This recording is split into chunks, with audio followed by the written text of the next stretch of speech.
sozinho, porque eu sei que eu vou chegar em casa e ela não vai estar. Então, e as horas que eu vou dormir, e as horas que eu rezo, para Deus realmente me dar força para eu continuar, porque está sendo uma situação muito difícil para mim.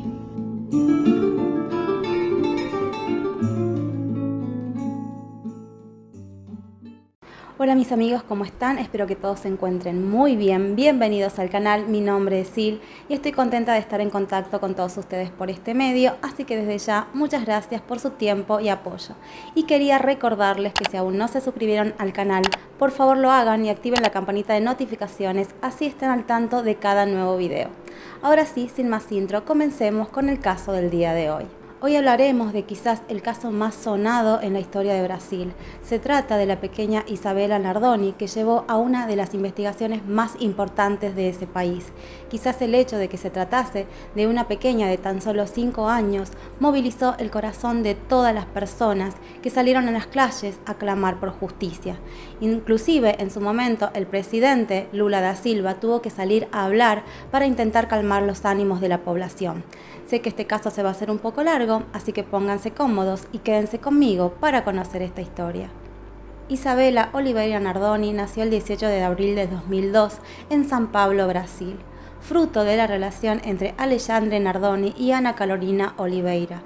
Su madre tenía tan solo 17 años cuando quedó embarazada, pero esta noticia no fue tan bien recibida por Alexandre, ya que él consideraba que aún eran muy jóvenes, no estaban establecidos y él apenas estaba ingresando a estudiar la carrera de Derecho en la universidad, título que obtendría un tiempo después. Ana Carolina estaba feliz con el nacimiento de su hermosa niña. Sin embargo, las cosas en la pareja no marchaban bien. Ella sospechaba que él era infiel, por lo que decide mudarse a vivir con sus padres por un tiempo. Pero cuando Isabela tenía apenas 11 meses, ella decide ponerle fin a la relación. Después de la separación, ella confirmaría que sus sospechas eran ciertas. Efectivamente, Alexandre la había engañado con una estudiante de Derecho de nombre Ana Carolina Jatobá, con quien tiempo después se iría a convivir. Tanto Ana Carolina como Alexandre luego llegaron a un acuerdo legal sobre de que él pasaría una mensualidad para Isabela y tendría derecho a 2 visitas mensuales. La pequeña Isabela era muy alegre, siempre tenía una sonrisa encantadora en su rostro, era cuidadosa y dueña de una gran bondad. Amaba profundamente a sus padres y a sus hermanitos. Por las noches ella solía dormir con su madre y le encantaba que antes de dormir le contaran un cuento. Isabela tenía una gran luz y era profundamente amada por toda su familia. Al momento de los hechos tenía tan solo 5 años de edad. El sábado 29 de marzo del 2008, Isabela pasaba el fin de semana con su padre y con la familia de él en un apartamento del complejo residencial London al norte de San Pablo. Ese día por la mañana, Alexandre, luego de realizar algunas tareas, fueron a visitar a los abuelos paternos.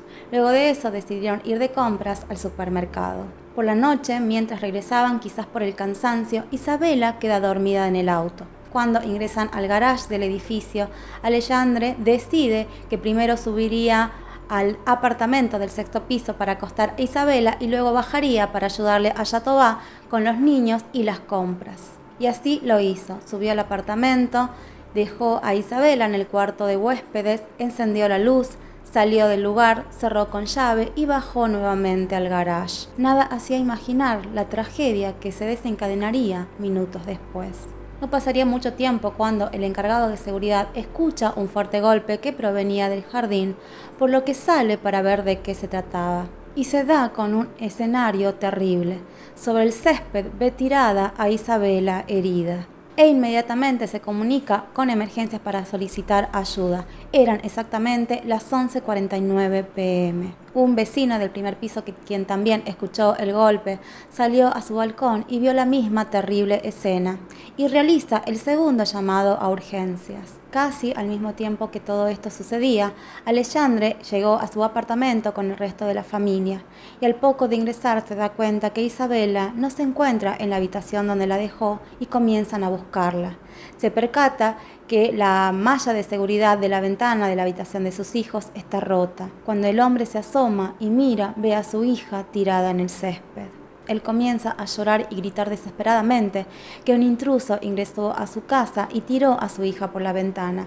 Él se comunica inmediatamente con la policía para pedir ayuda mientras bajaba para ver a Isabela. La familia estaba en completo estado de shock. Cuando llegaron abajo, junto a Isabela se encontraban el encargado y el vecino. Alexandre se arrodilló junto a Isabela y puso su oído para escuchar sus latidos. El vecino en ese momento le sugiere no moverla para no empeorar su estado. Mientras tanto, Jatobá se comunica telefónicamente con Ana Carolina, quien en ese momento se encontraba cenando muy cerca del lugar.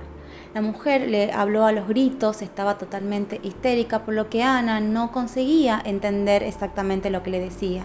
Solo alcanzó a oír que su hija se había caído, y lo único que llegó a preguntarle es si estaba con vida, mientras se dirigía inmediatamente hacia el lugar.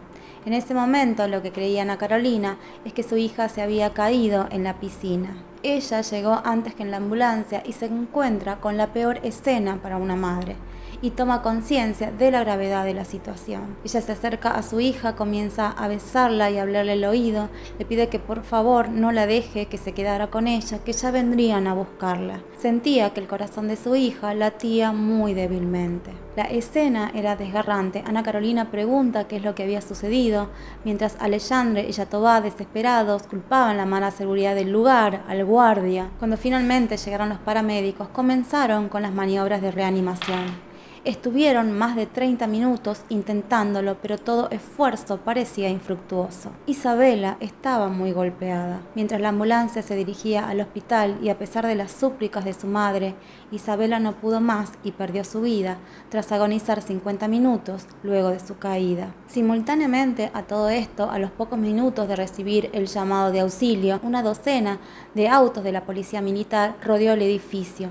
Una gran cantidad de policías buscaban al intruso. Cerraron varias calles, inspeccionaron cada lugar. Por su parte, algunos vecinos aseguraban haber visto al hombre a quien intentaban describir. Registraron todo el vecindario, la construcción vecina al edificio, los sitios baldíos, pero no lograron encontrar nada. El apartamento fue clausurado y 2 policías quedaron custodiando la puerta. La investigación estaba a cargo del capitán Fernando Neves. Como era muy tarde, la oscuridad en las afueras del edificio no permitía una inspección minuciosa para lograr determinar por dónde habría ingresado el agresor, por lo que deciden realizarlo por la mañana. Durante esa misma madrugada, Alexandre y Jatobá son llevados para prestar declaración ante el Ministerio Público, interrogatorio que se extendería por 24 horas. Se le preguntó acerca de las últimas horas de Isabela y la pareja contó lo que anteriormente les mencioné, que luego del supermercado Isabela quedó dormida, que él subió con ella para acostarla en el apartamento del 6º piso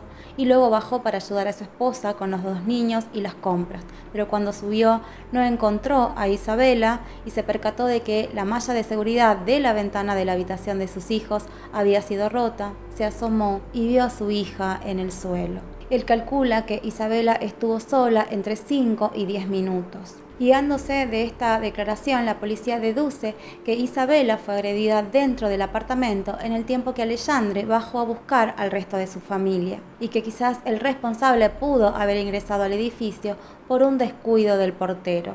Ya por la mañana, el caso de Isabela estaba en todos los periódicos y medios televisivos e inmediatamente se convirtió en la hija, nieta y hermana de cada familia de Brasil.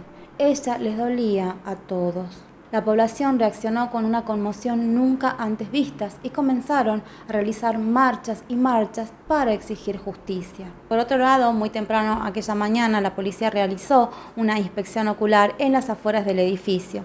Se podría decir que la seguridad del lugar era muy buena, tenía muros de más de 4 metros de altura y una cerca sensorial que si se tomaba contacto con ella se activaba una alarma. Pero a pesar de la minuciosa búsqueda, no se encontraron indicios o rastros de que alguna persona hubiese ingresado, al menos por ahí. Lo siguiente que hacen los investigadores es registrar el apartamento.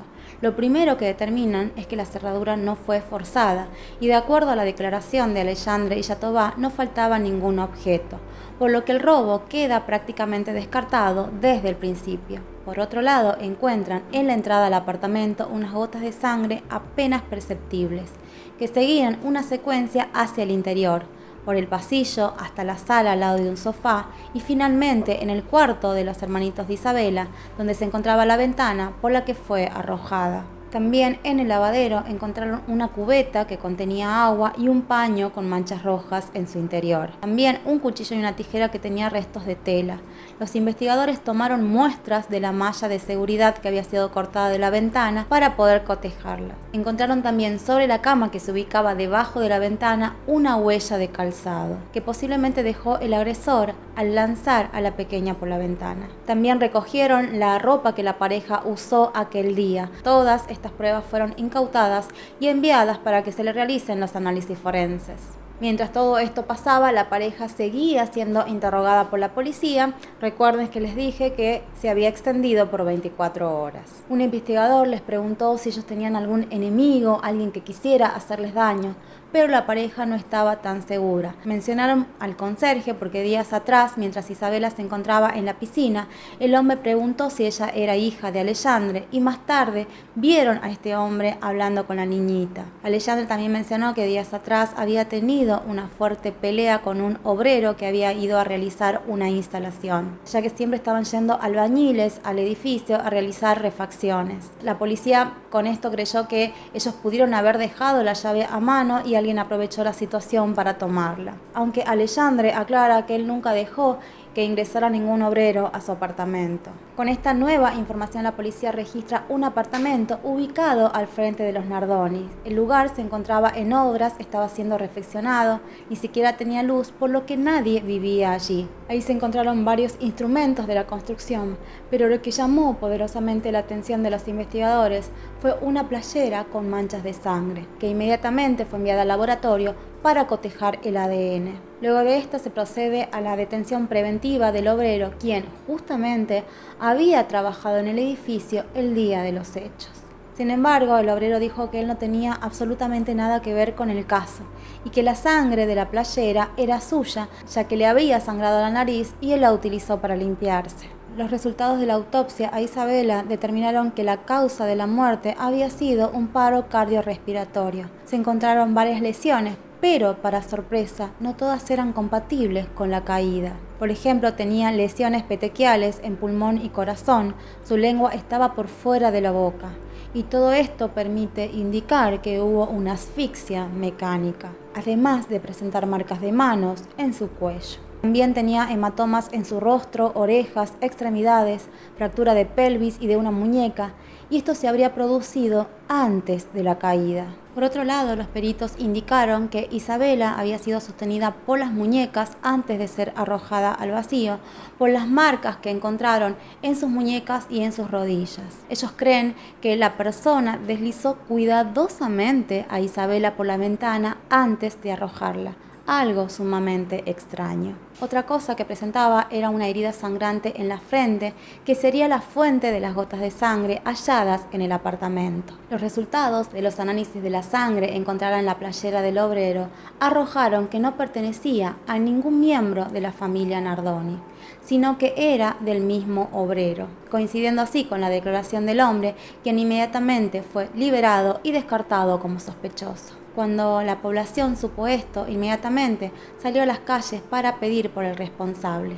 Los ánimos estaban cada vez más agresivos. De acuerdo con la policía, ningún caso había calado tan profundo en la población brasilera. Y cuando la investigación parecía haber llegado a un punto muerto, dio un giro inesperado y la policía comenzó a centrar su interés en uno de los suyos. Se trataba nada más ni nada menos que de la persona encargada de la investigación de Isabela, el capitán Fernando Neves, quien estuvo en el lugar la noche de los hechos y estaba siendo investigado por un presunto abuso a una niña de la misma edad que Isabela. Pero para ese momento el hombre se encontraba prófugo y la policía hacía hasta lo imposible para dar con él. Cuando esta información se filtró, la gente salió enardecida a las calles, realizaban protestas frente a la comisaría queriendo hacer justicia por mano propia. Por otro lado, los análisis arrojaron que las gotas de sangre encontradas en el apartamento eran compatibles con el perfil genético de Isabela. Se cree que el objeto utilizado para causar la herida sangrante era de forma romboidal. La hipótesis es que se podría tratar de una llave o un anillo. armas poco frecuentes para un delincuente. Más allá de que la policía continuaba buscando al capitán Neves, su interés poco a poco se fue centrando en la familia de Isabela, específicamente en su padre y madrastra. Consiguieron el video con las imágenes del supermercado donde se podía ver a la familia antes del hecho. Todo parecía muy normal, tranquilo, no había ninguna señal de conflicto entre ellos, ni indicio alguno que presagiara la tragedia que sucedería luego. Por su parte, la prensa comenzó a divulgar detalles de la pareja y la opinión pública poco a poco comenzó a sentir animosidad hacia ellos, y en especial hacia la madrastra, ya que en el imaginario social de Brasil es una figura que tiene una carga bastante negativa. Inclusive ellos tienen un dicho popular que dice que la vida puede ser a veces como una madrastra. El odio de la gente hacia la pareja fue creciendo cada vez más. El temor a que ellos fueran agredidos hizo que el presidente en ese momento, Lula da Silva, tuviera que salir a hablar para intentar calmar los ánimos. La gente los seguía por donde ellos se encontraban y cada vez que los veían le gritaban asesinos, aunque hasta ese momento no había prueba alguna que los inculpara. Finalmente, gracias a una denuncia anónima, la policía dio con el paradero del capitán Neves, quien para ese momento se había quitado la vida. Sin embargo, se pudo confirmar que el hombre no tuvo absolutamente nada que ver con el caso de Isabela. Y a partir de esto, las sospechas hacia Alexandre y Jatobá cobraron mayor fuerza. Los investigadores realizan una cuidadosa y minuciosa línea de tiempo sobre lo que supuestamente la pareja declaró que sucedió aquella noche y trataron de reconstruir los pasos utilizando un cronómetro. Se sabe por el GPS del auto que el motor fue apagado a las 11:36 p.m., es decir, cuando la familia ingresa al garage. Por otro lado, la primera llamada a emergencias que realizó el portero fue a las 11:49. Esto daría un total de 13 minutos para que suceda todo lo que, según la pareja, pasó aquella noche. El tiempo que le llevó a los investigadores, suponiendo que el ascensor hubiese estado abajo cuando Alexandre subió con su hija y luego regresar hasta el garage, fue de más de 6 minutos. Lo que dejaba un tiempo insuficiente para que las cosas se dieran como ellos declararon. A partir de esto, la versión del intruso resultaba bastante inverosímil por varios motivos. No hubo entrada forzada ni robo. Un desconocido no hubiese sido cuidadoso de deslizar suavemente a Isabela por la ventana antes de dejarla caer, ya que no tenía ningún vínculo con ella. Y de acuerdo a los cálculos, el intruso hubiese tenido menos de 2 minutos luego de arrojar a Isabela para poner el cuchillo y la tijera donde fueron encontrados, intentar limpiar la sangre con el paño, luego buscar una cubeta, llenarla de agua y remojar el paño, salir del lugar, cerrar la puerta con llave y desaparecer sin ser visto por nadie y sin dejar absolutamente ninguna huella de su presencia. Sumado a esto, nada indicaba, dada la seguridad del lugar, que alguien externo hubiese ingresado. Por otro lado, se supo que el resto encontrado en el cuchillo y en las tijeras coincidía con la malla de seguridad de la ventana, por lo que se deduce que fueron utilizados para cortarla, y también que las manchas de sangre en el paño que dejaron en remojo pertenecía a Isabela. Las pruebas se iban sumando y cercaban cada vez más al padre y a la madrastra. Se analizaron los registros de llamadas tanto a los celulares de la pareja como al teléfono del apartamento, y los investigadores dieron con una prueba clave. Se supo que Jatobá realizó una llamada desde el apartamento a su padre solo 40 minutos después de la caída de Isabela. Habló solo por 15 segundos y luego llamó a su suegro 20 segundos más.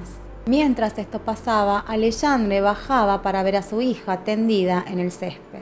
Con esto era imposible pensar en una tercera persona en el lugar, ya que solo habría tenido 40 segundos para hacer todo lo que ya mencioné antes: guardar el cuchillo y las tijeras, encontrar una cubeta, llenarla de agua, intentar limpiar las manchas de sangre, poner en remojo el paño, salir, cerrar el apartamento con llave, en fin, era absolutamente imposible.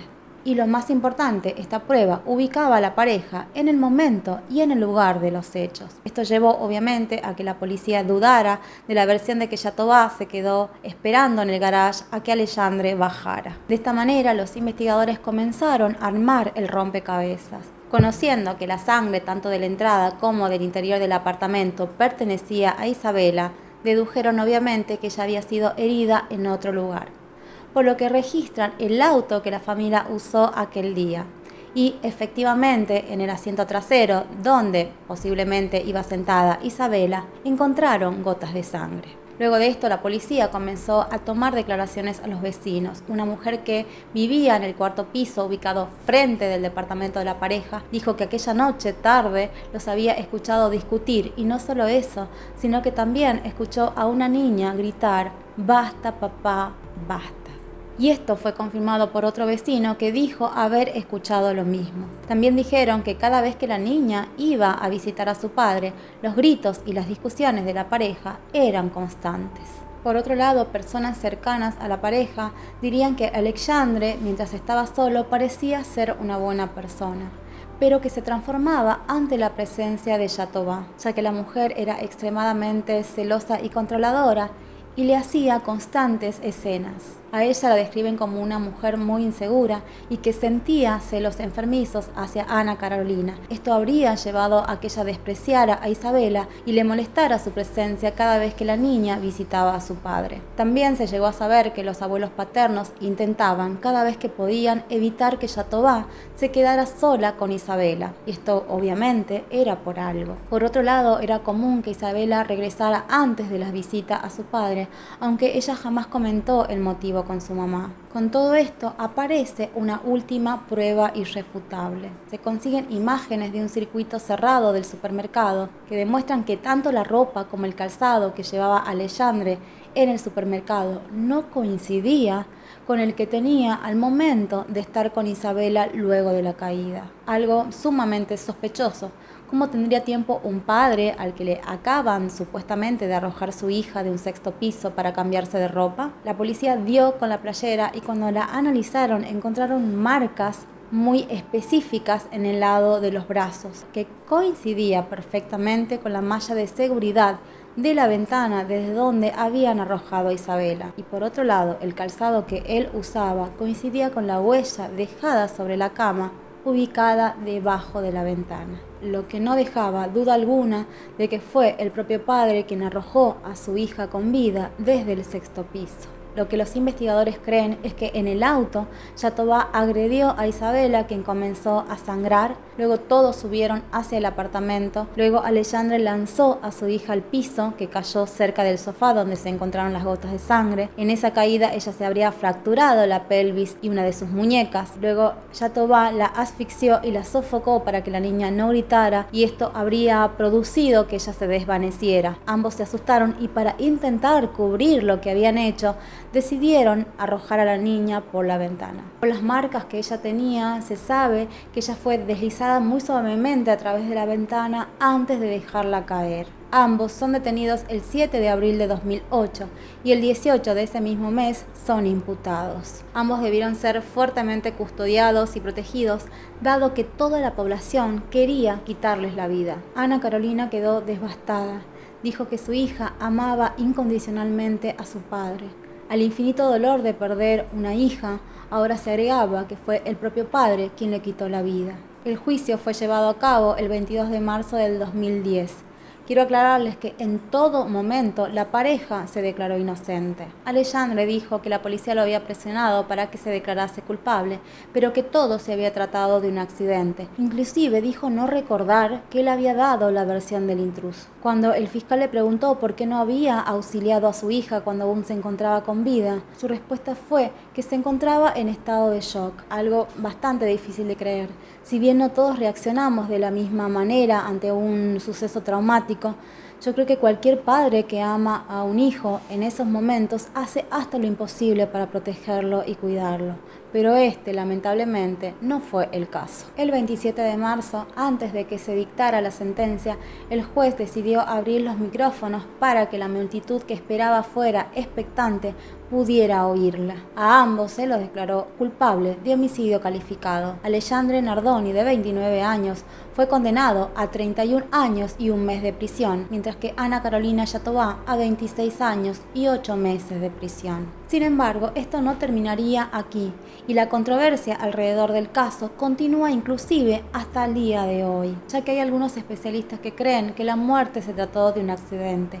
Uno de ellos es el doctor Papandreou, quien escribió el libro llamado El caso Isabela, donde defiende que la niña cayó por accidente. Ana Carolina, por medios legales, impidió la circulación de este libro y además demandó a su autor. Esta tesis también fue apoyada por un forense de apellido Sanguinetti, quien también escribió un libro que fue igualmente prohibido en Brasil. Por otro lado, un grupo de médicos apoyaba la teoría de que Isabela había sido asfixiada y golpeada antes de su caída. Ante esto, Sanguinetti dice que el hecho de que las lesiones fueran provocadas en vida no significan que hayan sido antes de la caída, porque no hay manera de poder comprobar eso, ya que la niña luego de la caída tardó 50 minutos en morir, por lo que lo más probable es que las heridas fueran producto de la caída. Y con respecto a la asfixia, él dice que fue causada por lesiones en el sistema respiratorio producto de la propia caída. Por otro lado, un informe de la Universidad de Washington del 2013 asegura que las marcas en el cuello de Isabela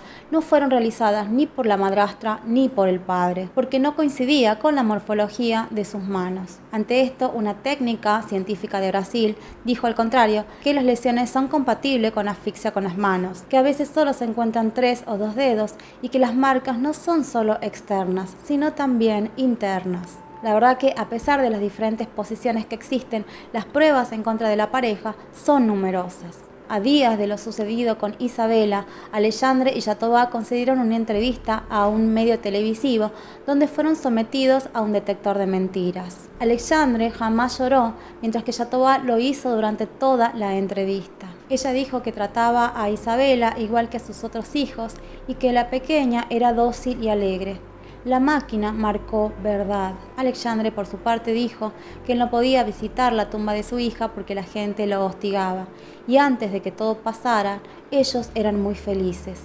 La máquina detectó mentira.